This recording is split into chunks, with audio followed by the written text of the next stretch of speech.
This is Green Planet, Blue Planet podcast. I'm your host, Julian Guderley, and I'm here today with Helena from Spirals Protocol. Welcome, Helena. Thanks for having me, Julian. Oops. Yeah, it's exciting to be on a conversation, all things ReFi, all things systemic change.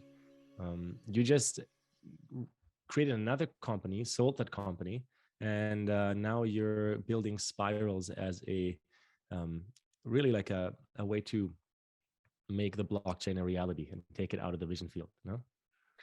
Yeah, that's the plan. I was running the old startup for 2.5 years or so, and ended up selling that in February, and spent several months just diving into kind of the intersection of economics and climate, really looking at, how do you make the biggest levers at a systems level rather than putting the onus kind of on the individual. What I mean by that is, right now as a consumer, you have to go out of your way to do the right thing. I'm vegan, and that's not like the easiest lifestyle to have. And it's not as cheap as, eating like highly processed foods or other like, having non-plant-based diets. So how do we kind of redesign a system so that doing the financially cheaper or more preferable thing is also kind of climate aligned in that way? Mm-hmm. Yeah, that's such a huge topic. We were just joking that, we could stop using all the straws we were using the last 20 years, but it would still not really move the needle, right?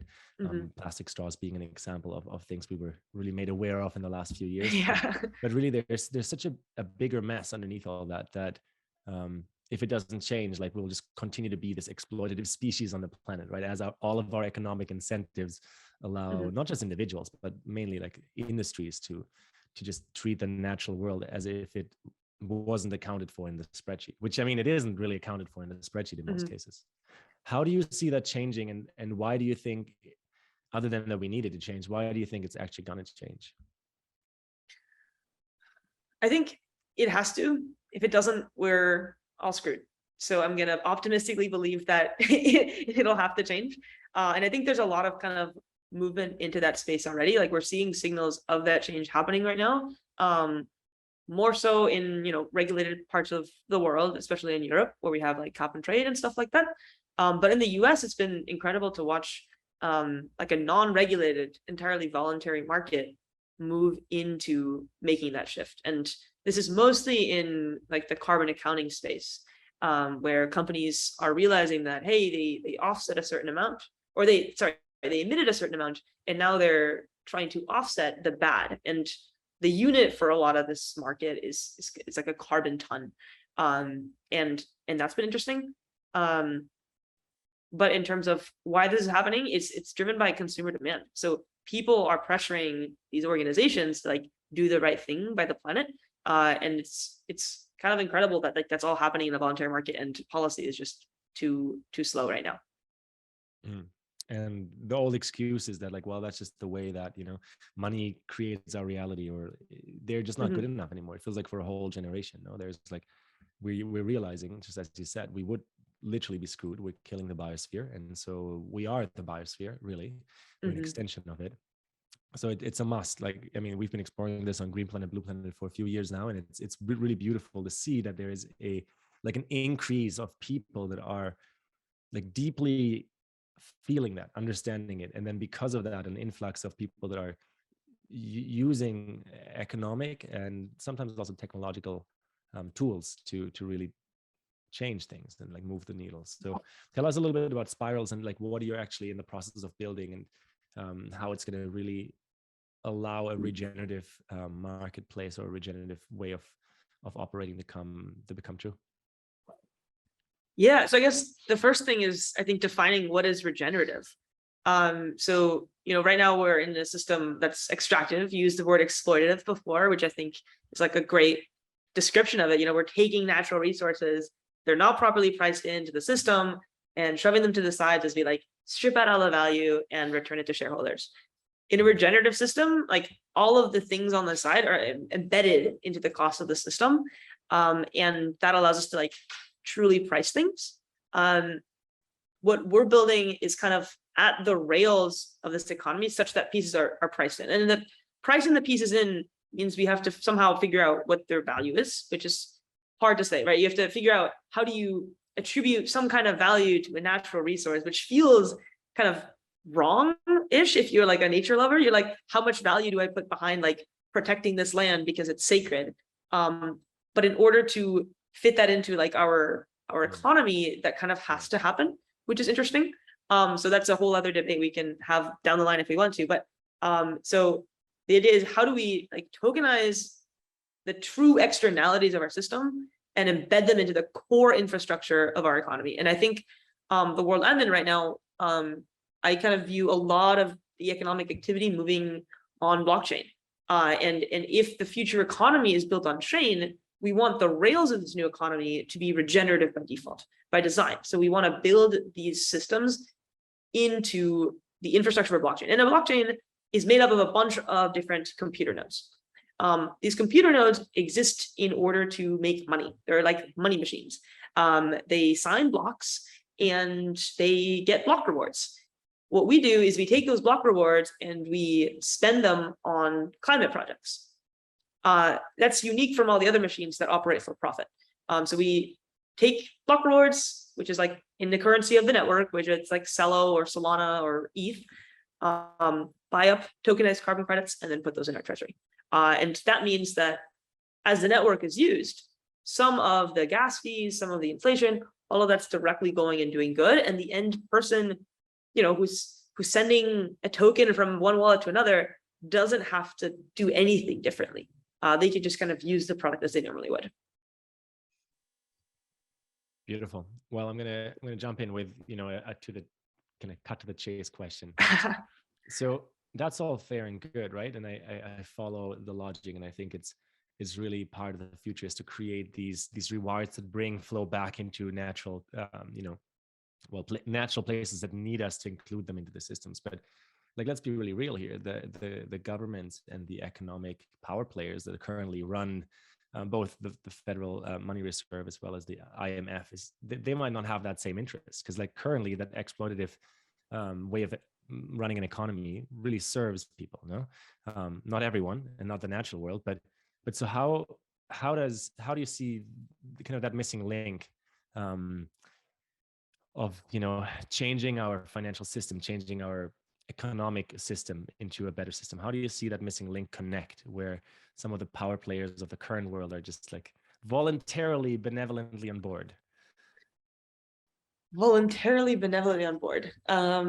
For those existing players, like they have a lot at risk, right? Like for them to do some good for the world, like ends up not being in their like economical and their business favor. So the people that I think are gonna take risks like this are newer players. They're startups, and for the same reason that you're not seeing like large companies all take like the crypto pill and switching over to blockchain, because they have a lot to risk if they were to like DAOify their company, because they're winning in the old way.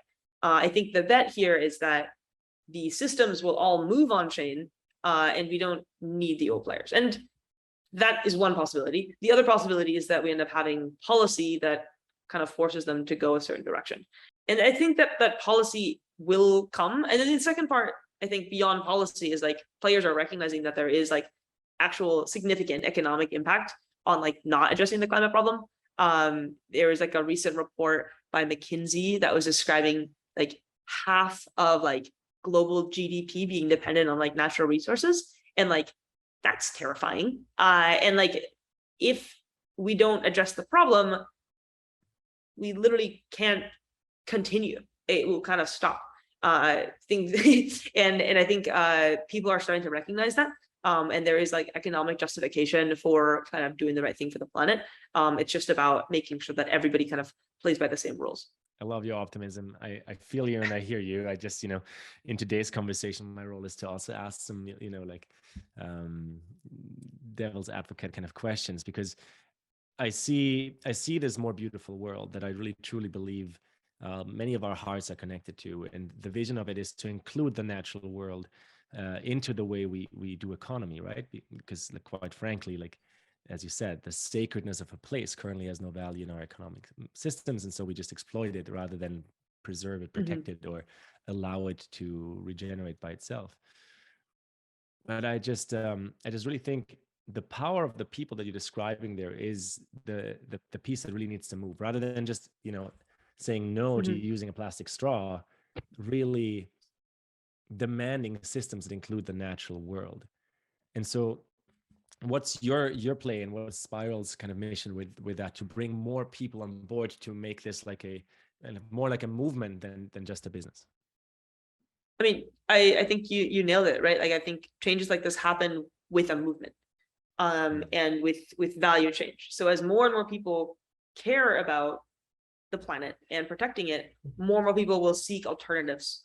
And we're seeing that trend with food. It's happening slowly. Like, more and more people are going plant-based, more and more people are giving up meat or reducing the amount of meat consumption. And in a similar way, I think like people will, seek brands that are doing the right thing, and seek, economic models that are doing the right thing. And as now with like the latest like crypto collapse, like I think it'll be harder to like get people on blockchain, but I still believe that will happen, and that people will kind of seek alternative solutions to what is currently like an exploitative world. The concern is that the people who are most in need of alternative solutions are the ones with the least current power, right? So that kind of goes to your earlier point of like what incentivizes the people who are winning in the old system from migrating. And I think that is probably the hardest thing. I think one thing that like gives like a lot of hope is that there's been all these interesting experiences. So like we're very close, we work on the Celo blockchain, and they've done a lot in terms of like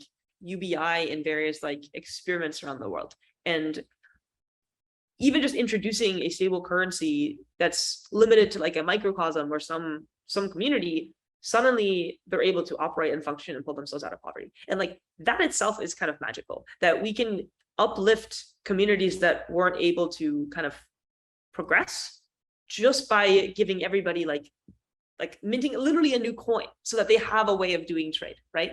That's great. And if we can do that and move mountains in that sense, then there's like the power of just many numbers, and it'll be kind of interesting to see how that all plays out. I don't think I answered your question though. You were asking about how do we fit into this?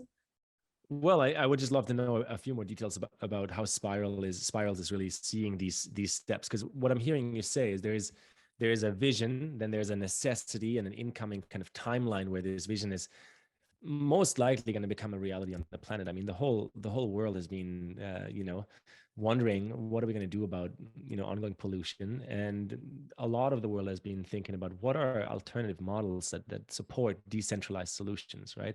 But then, as we just said, there is a current amount of power and amount of influence that are literally the people that are winning the current game that we call economy. And so it seems to me that there are still a few kind of bridges to connect before things can really move. And part of why I'm broadcasting with Green Planet, Blue Planet is so that more people are in these conversations, right? And so I think it is something we're literally all creating together rather than we're waiting for someone to do it for us. So it's a very important piece to understand. We have active choice and agency in it.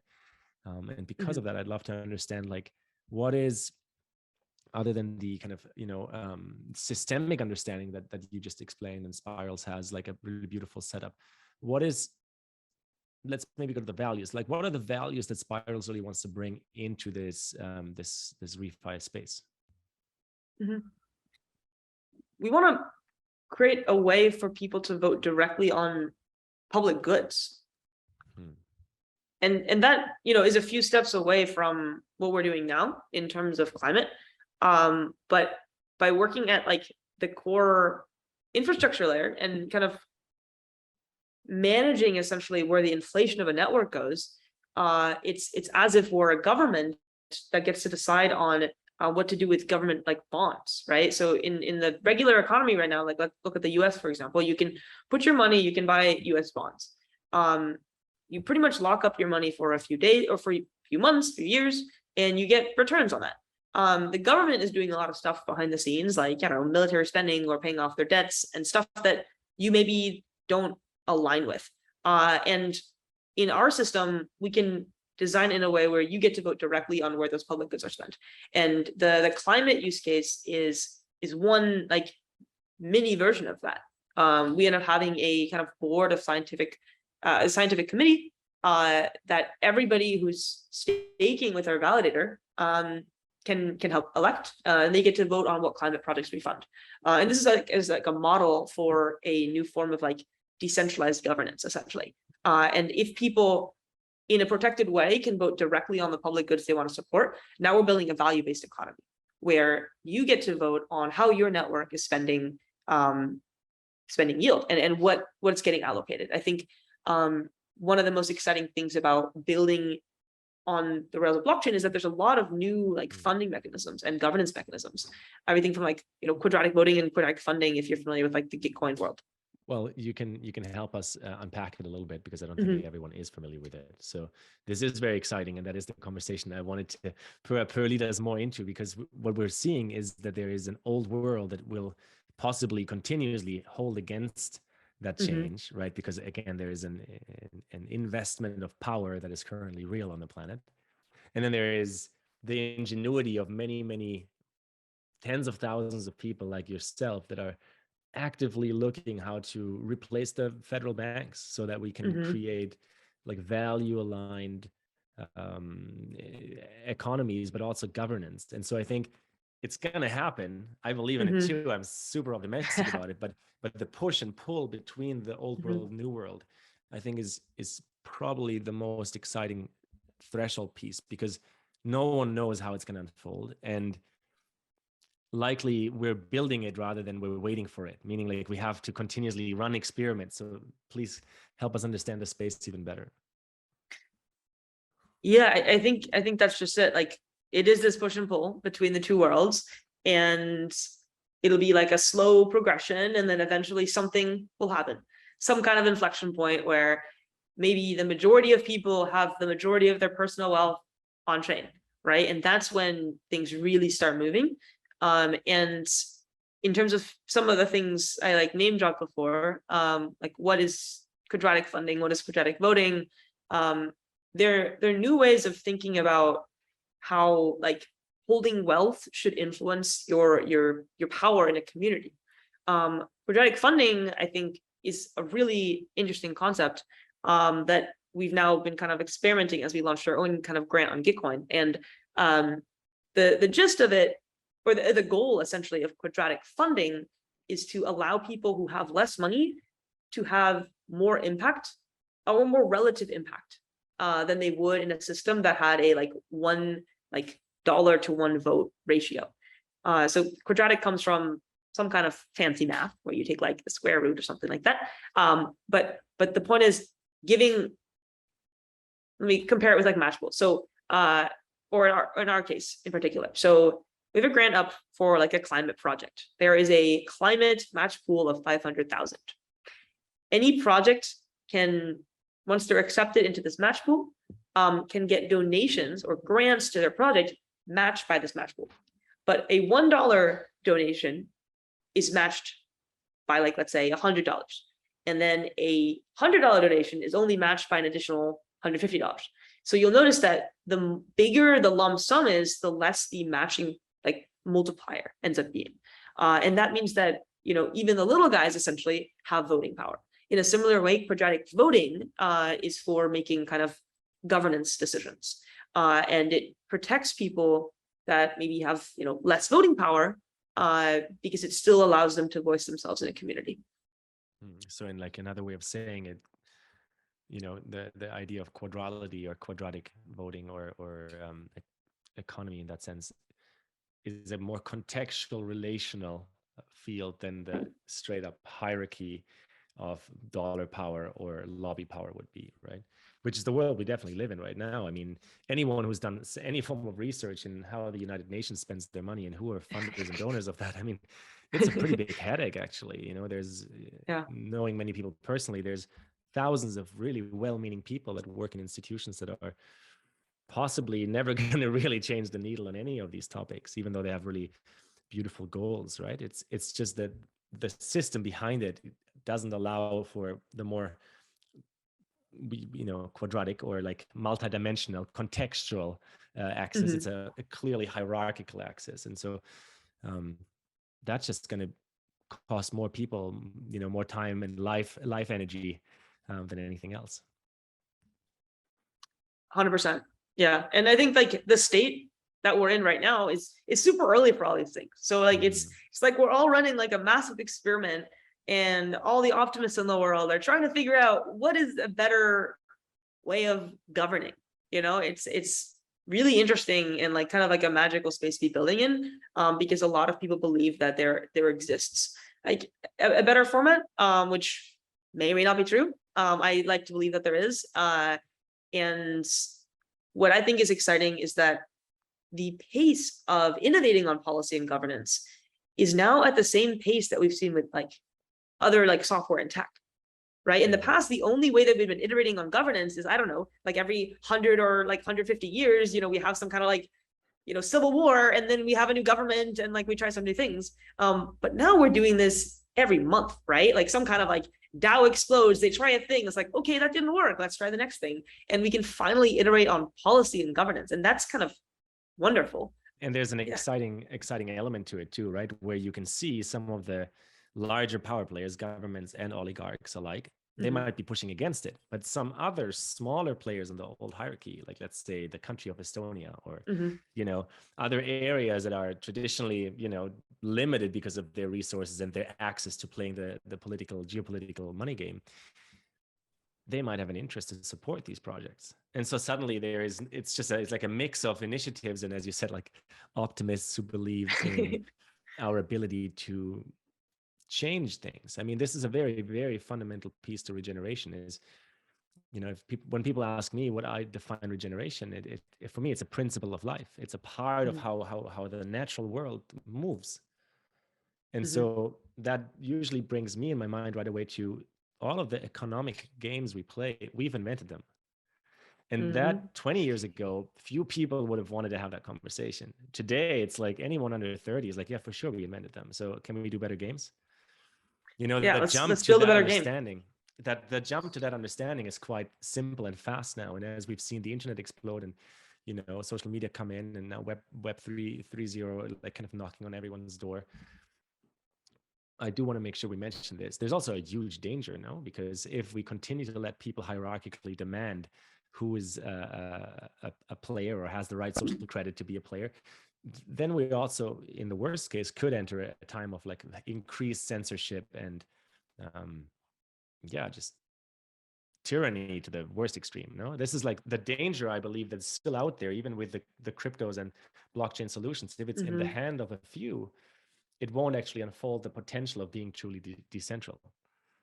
Is that true? Yeah. How would you explain that? Yeah. I mean, I totally. I think there's very much like a dystopian world where this doesn't play out in any of the way that its creators kind of hope for it to kind of turn into. I think a lot of, but what is interesting is that there are a lot of people thinking about that, right? Like a lot of people are aware that like, hey, this could turn into something very negative very fast if we don't design this the right way. I think something we're seeing frequently is like looking at the launch of like a decentralized organization on chain. A decentralized autonomous organization, or a DAO, gives governance to all the members of it, and often they do an initial launch where the early adopters get like a bulk share, and then there's some kind of interesting scheme for new members to get some kind of share, but it's very heavily biased towards the initial creators. And does that create a system that attracts new people? Does that create other problems? I think that's part of what we're trying to figure out right now, and what's being iterated on. There is also a very important part here is no one of us knows. We just know that is the direction of actually being able to change some of the fundamental ways of how we make sense of humanity's participation in this ecosystem, right, or in the biosphere at large. And it will in one way or other happen, even in the dystopian way, which I think we're pretty set for a positive future because of all of the disastrous contrast that we had to endure and see in the last decades, right? Like the more contrast we get, the clearer people wake up to understand, well, I don't really want that.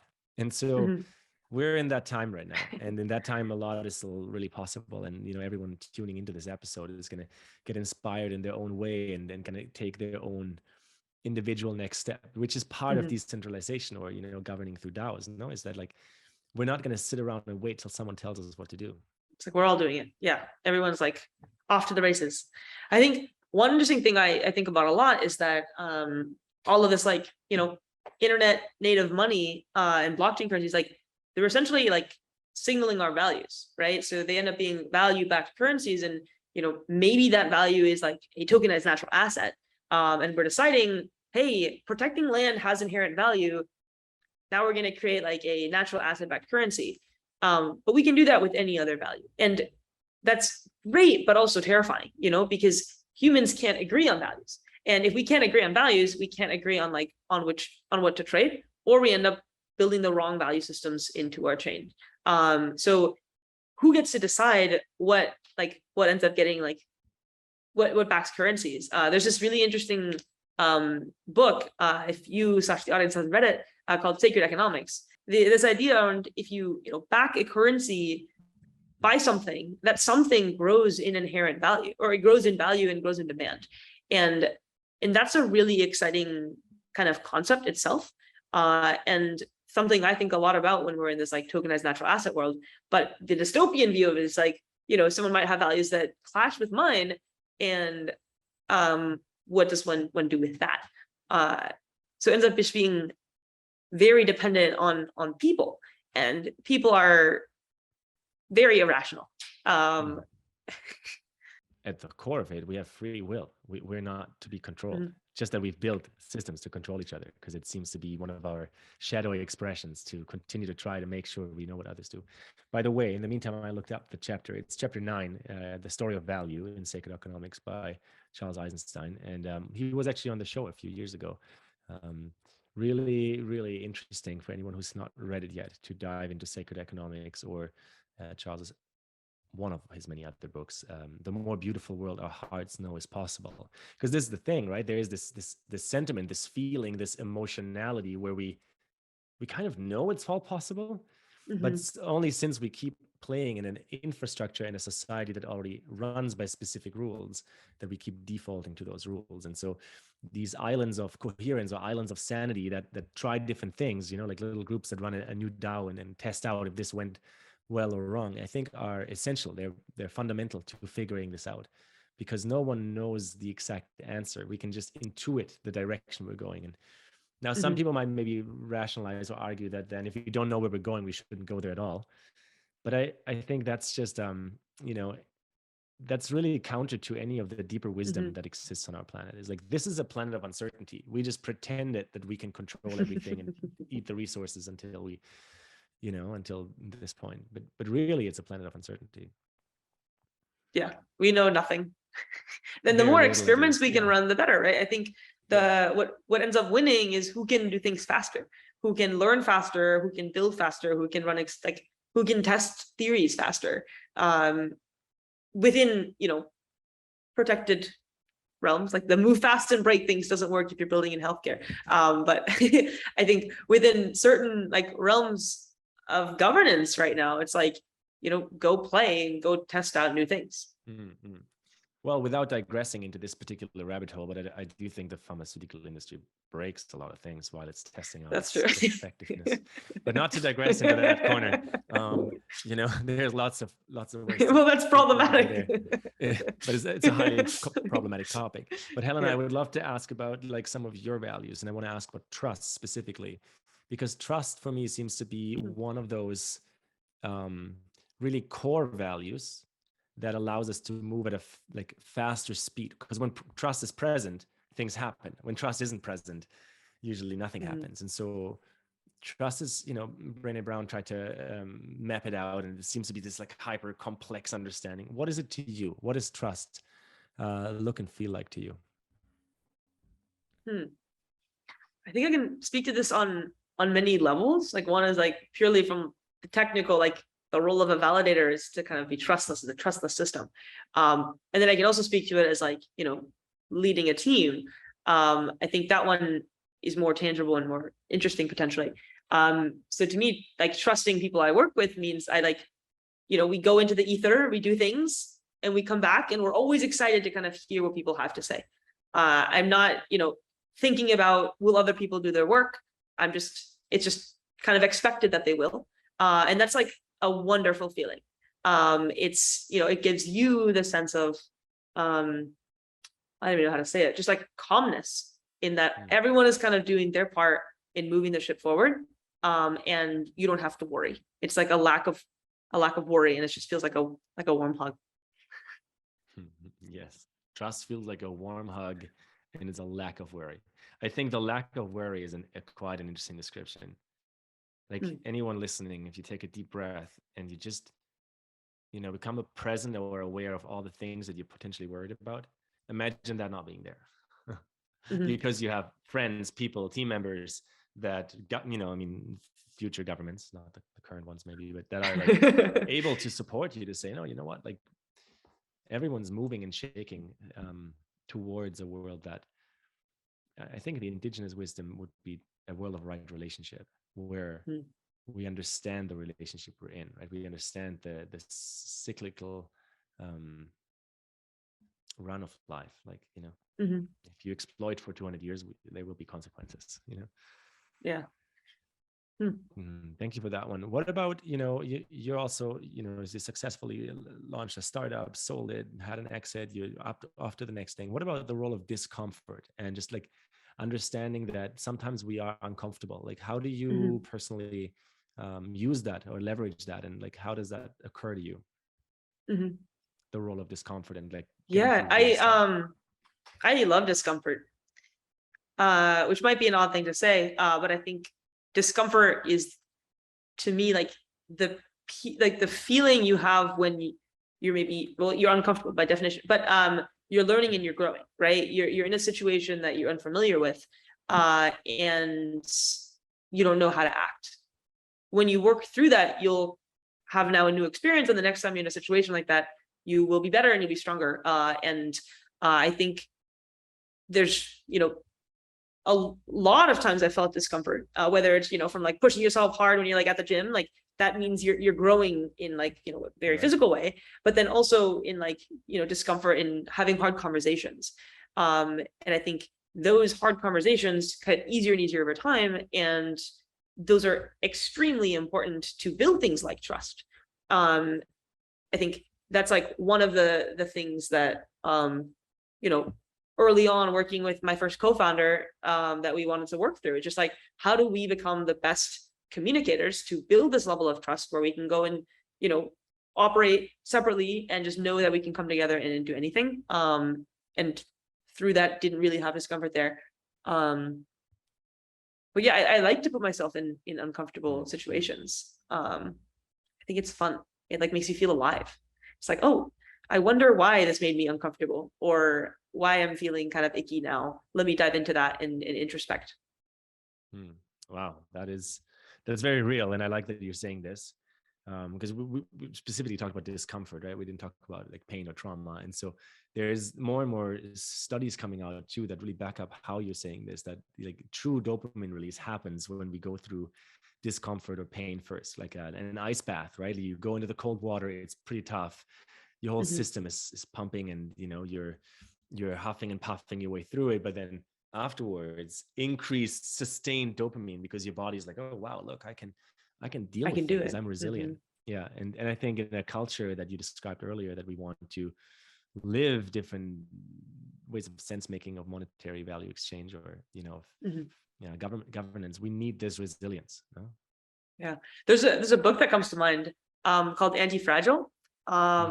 Also, I highly recommend it. It's like, we're kind of in this world right now where everything's supposed to be comfortable and soft and protected, and like we're not going to learn to like live like that. We don't become like complex enough to solve problems if everything's just kind of padded everywhere.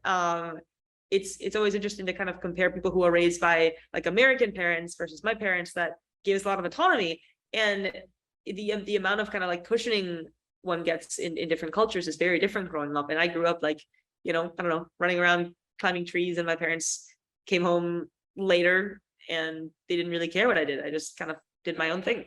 They probably cared, but you were doing your own thing. We actually, but they weren't worried. For everyone who listened till now, Helena and I share a common background. We both are. Were you born in Munich as well?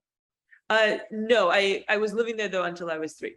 Yeah, so me too. I lived there until I was 4, Mhm. Munich, and yeah, for sure, I got scratched up by trees all the time. Like that was just a Yeah. normal thing. And Yeah. then And you take the and bus to school, you do all the things.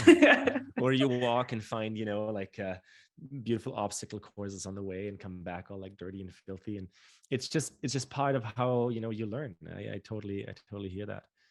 Mhm. Mentioned earlier that you are a optimist. How do you stay optimistic in a world that looks really confusing at the moment, and that also like increasingly you're being told to be fearful and sit at home? Like, how do you actually stay optimistic? Mhm. I think it's because it's the only path forward, Hmm. which is like a pessimistic, optimistic kind of like, I originally like talking to our team about this. It's this like idea around like punk optimism. It's like, if we don't solve the climate crisis, we die. So therefore we will solve it. Um, which is like, not real good logic, but it's a way of like, framing the mind, I think, in that way of like, this is how it has to go. Otherwise we're screwed. And I think you can apply that to a lot of different situations of like, it'll be okay because, it has to be. And then you kind of can constantly be in that state of mind. It's, I find, far more productive to dream, uh, than to kind of dwell in the past. If you have to spend time, there's like, I guess, 3 different places you can have your mind space be. It's either in the past, in the present, or the future. And dwelling in the past is, I find, the least productive. Unless, you are seeking discomfort and want to like go and unpack your childhood trauma, then I think it can be productive, because it, primes you for the future. But other than that, live in the present and dream big, I think, is kind of how I like to live. Right on. I really like how you worded that. What comes to mind on my end here is Don Miguel Ruiz and The Mastery of Self, which is also Mm. the same author who wrote the four now 5 agreements. Um, because in that book, Mastery of Self, he speaks about the Toltec wisdom. And he speaks about that there is a world that we dream into being, and then there's a world that has been dreamt for us. And so I think a lot of Mm. the dystopian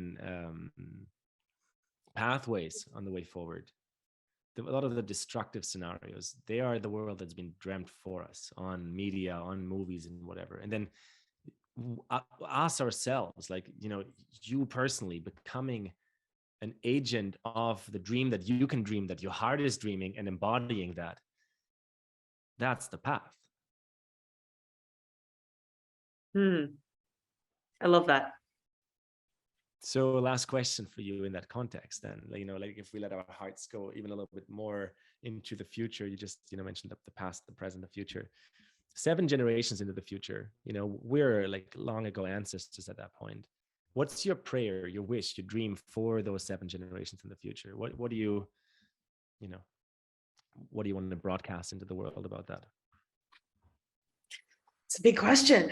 Um, yeah, I end up thinking about this a lot. I don't know if I have an answer. I think what's interesting is that I have very much been in this mindset of progress and growth and building more and getting bigger and bigger. But then I'm realizing like that has to end.